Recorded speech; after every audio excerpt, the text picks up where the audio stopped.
بسم الله الرحمن الرحيم تلفح وجوههم النار وهم فيها كالحون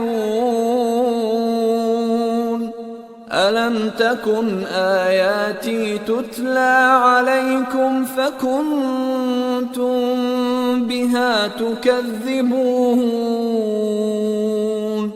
قالوا ربنا غلبت علينا شقوتنا وكنا قوما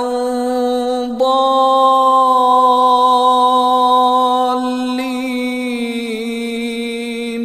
ربنا أخرجنا منها فإن عدنا فإنا ظالمون قال اخسئوا فيها ولا تكلمون